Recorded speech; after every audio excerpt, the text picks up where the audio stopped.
Handa na ba kayo? Oh. Wala munang ano sa mga katabi. Do not do not disturb. Yan, do not disturb. Okay. Today is the second part of Acts 11. Yun ang pag-uusapan natin, yung second part. Tandaan natin, nag-explain si Peter last week. Pinag-aralan natin ito. Last week, in-explain ni Peter sa Jerusalem na binigyan na ang Panginoong Jesus ay namatay para rin sa mga Gentiles. Tayo yon. And so, anong nangyari? Ito ngayon na nangyari. Sabi natin, 2 weeks ago, the meeting of the Gentile general together with Peter is what we call a life-changing one, a world-changing one. Ngayon, sa Acts 11, in-explain niya, and then hindi lang yun na nangyari. Tinanggap nila yung explanation. Dahil tinanggap nila yung explanation, nagkaroon ng tinatawag na movement. Sabihin mo nga, movement.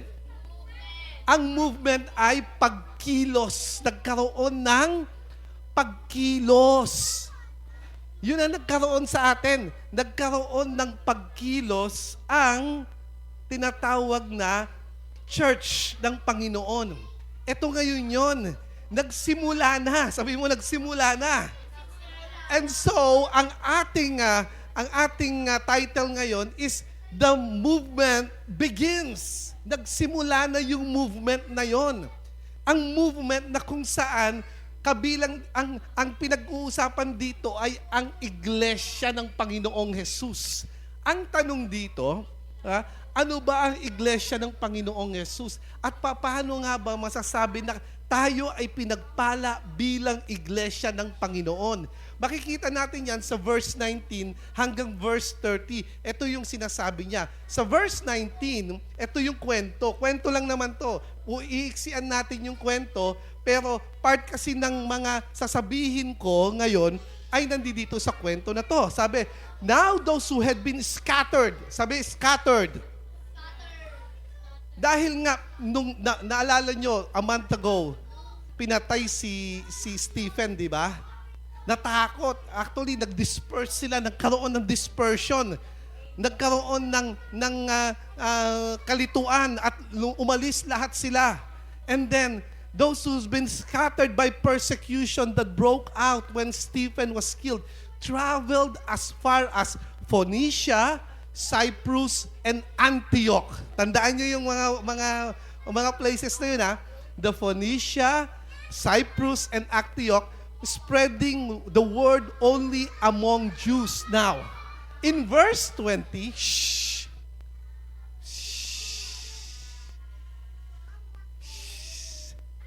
Okay. In verse 20, some of them, however, men from Cyprus and Cyrene, went to Antioch and began to speak to Greeks also, telling them about the good news about the Lord Jesus. Ito ngayon, ito ang problem. Ito ang problem. Alam nyo ba kung gaano kalayo itong Cyprus and Cyrene doon sa Antioch? Meron ba tayong mapa? Look, pakita lang natin yung mapa. Okay? Okay. Nagsimula sila dito. Ito ay para akong weatherman. Parang weatherman. Nagsimula sila dito sa Jerusalem. Okay.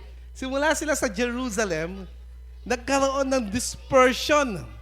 Yung dispersion, napunta sila dito sa taas. Dito yung Antioch. Ayan yung Antioch. Yung Antioch nandito.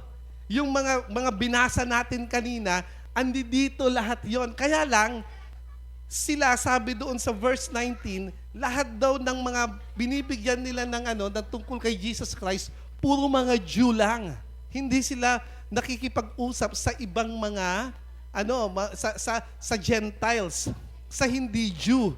Ngayon, ayon dito sa verse 20, etong Cyprus, at yung Cyrene, alam niyo kung gaano kalayo? Ang layo, di ba? Saan sila pumunta?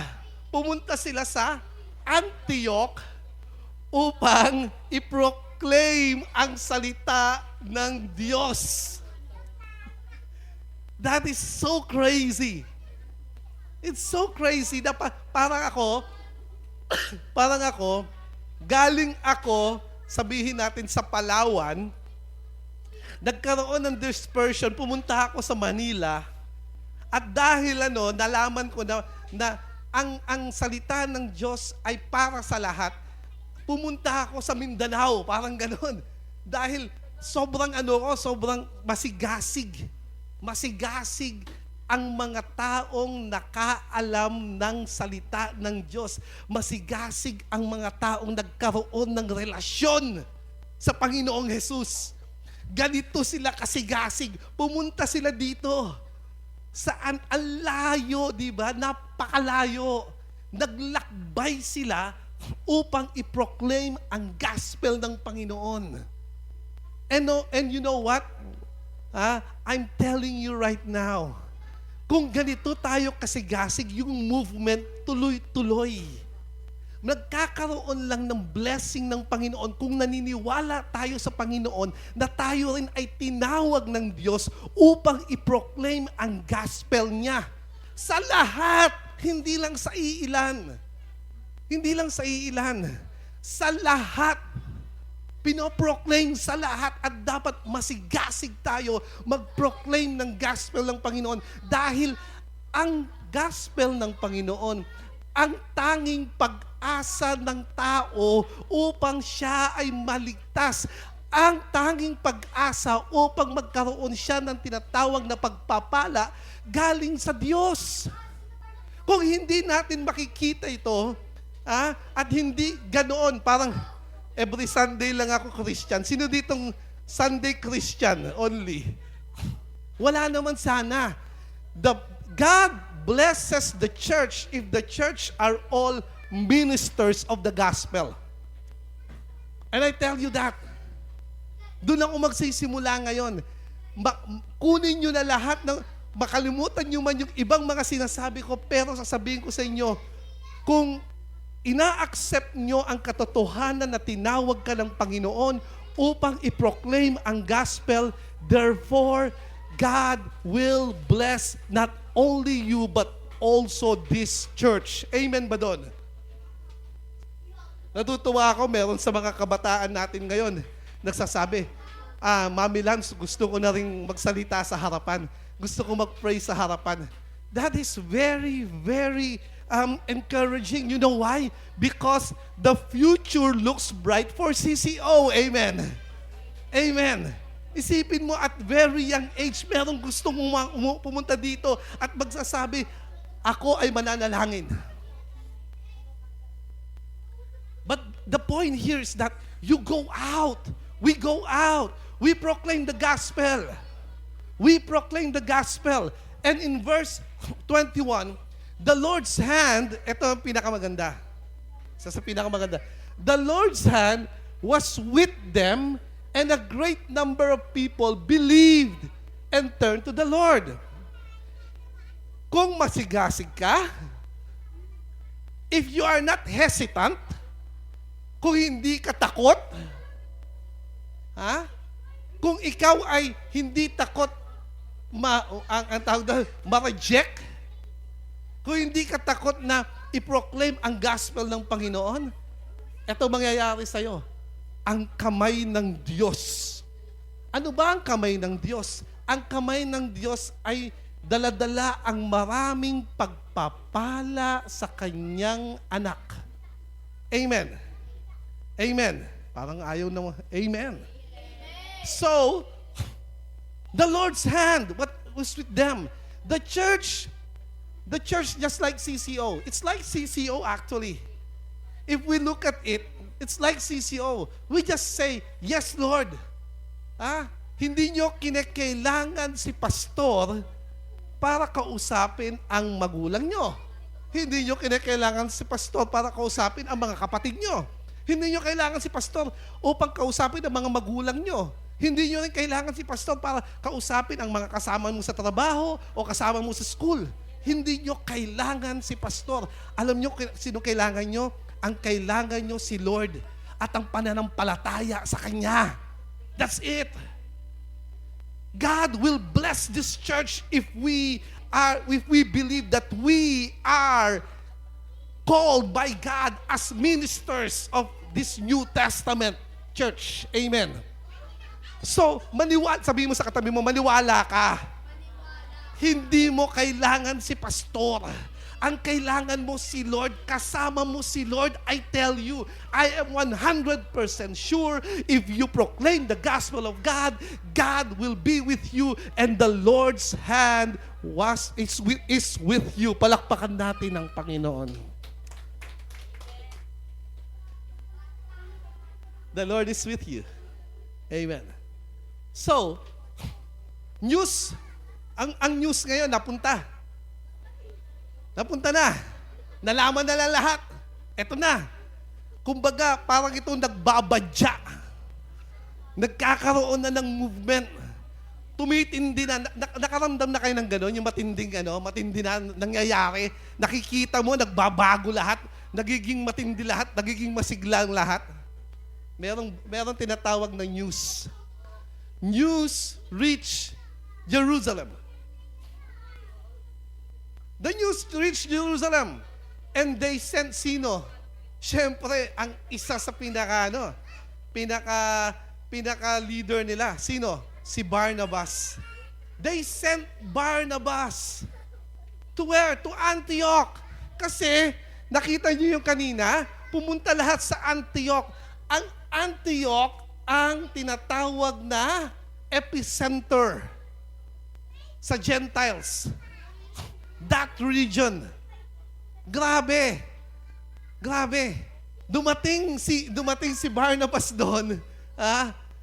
Dumating siya and saw what the grace of God has done.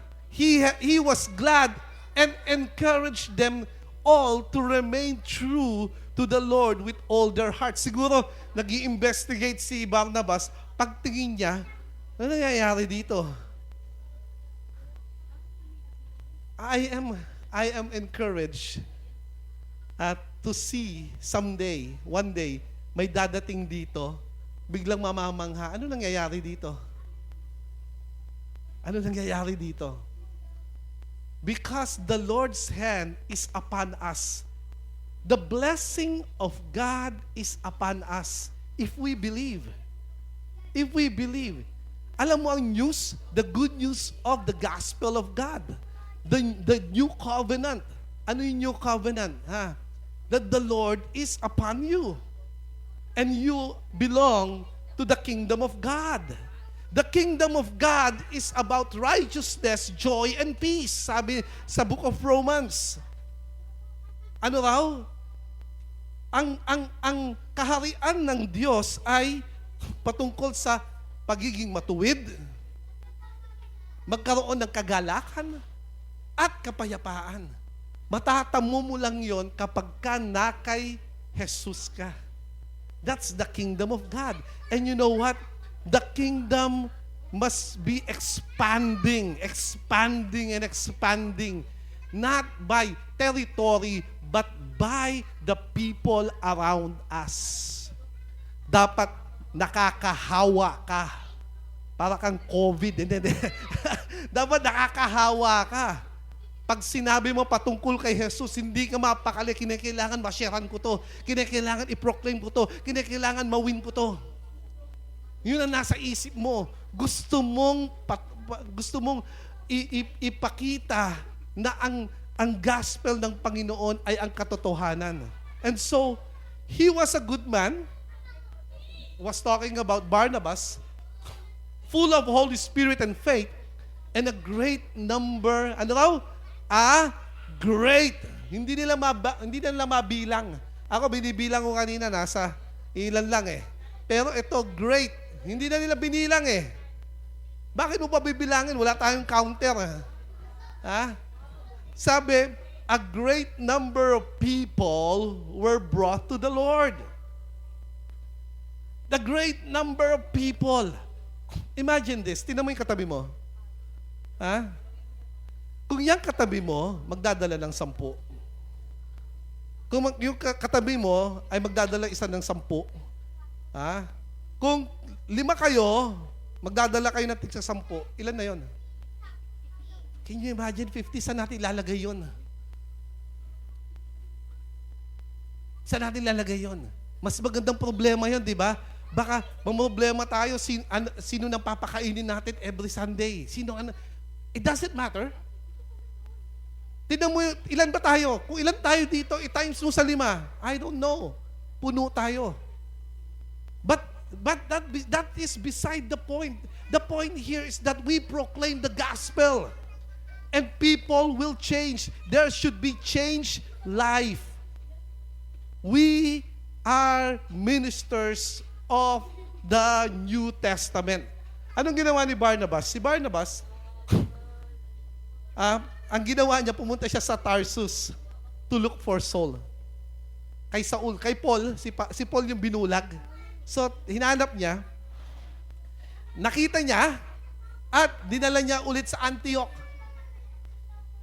Here in Antioch, in Antioch, eto ngayon, merong palaging nagtatanong, anong pinagkaiba daw ng disciples sa tinatawag na Christian? Actually, kung makikita mo dito, sa verse na to, sabi, the disciples were called Christians first at Antioch. Ibig sabihin, walang pinagkaiba ang disciple at ang Christian. Tinawag silang mga disciples. Pero sa Antioch, biglang tinawag din silang Christian. Tagasunod ni Kristo. You see, if you are a Christian, you are a disciple of Jesus. What is a disciple? In Matthew 4:19, it talks about a disciple this way. Sabi niya, follow me and I will make you fishers of men. The first thing about the disciple is a disciple follows Christ. Ano raw? Ang alagad ay sumusunod kay Kristo. Pangalawa, sabi niya, I will make you, sabi ni Jesus Christ, I will make you. A disciple is the one who is changed by Christ. Ang mga alagad daw ay binago ni... Tingnan mo yung katabi mo, binago ba yan? O binabago? Binabago. May nagbago na ba sa kanya? Yes. Yes, may nagbago. Di ba? And sabi niya, fishers of men. A disciple is the one who is on mission with Christ. Ibig sabihin nun, ang alagad daw ay nasa misyon. Ang ibig sabihin nun, tayo ay nasa misyon ni Kristo. So, during this time, sabi doon, some prophets came down from Jerusalem to Antioch. Biriin mo, pinuntahan sila. Ano pinaggagawa ng mga ito? Ibang klase. Ibang klase nagawa dito. One of them, pinangalan to One of them is Agabus. Si Agabus. Stood up and through the Spirit predicted that a severe famine would spread over the entire Roman world. This happened during the reign of Claudius. The disciples, as each one was able, decided to provide help for the brothers and sisters living in Judea. This they did, sending their gift to the elders by Barnabas and Saul. Alam nyo, ito yon. Sabi doon, magkakaroon ng famine. Sabi nila, sige, tayo ay magpadala ng tulong. Ang church ni Jesus Christ ay church ni Jesus Christ. Amen. Hindi church ni pastor, Church ni Jesus. Now, the church of Jesus Christ is blessed by God. And the way I see it, it only blessed by the Lord if we are on mission with Him.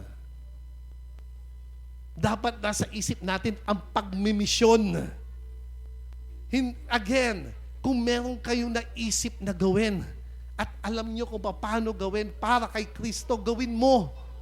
Hindi mo kinakailangan ipaalam. Gawin mo. Kung meron kang i-invite mo. Kung meron kang sabihan mo. Huwag kang matatakot dahil kasama mo ang Diyos. And that is the case of this church. The movement begins. Pwede ba? Pwede bang mangyari sa CCO yon? Pwede bang mangyari sa CCO yon? Sino nagsabing yes? Taas ang kamay. Ang nagsabi ng yes, ganito yon. Ikaw ang kikilos. Gawin natin upang sa ganon, ang Church ni Jesus Christ ay lumago dito sa Pasay. Amen. Amen. God bless you.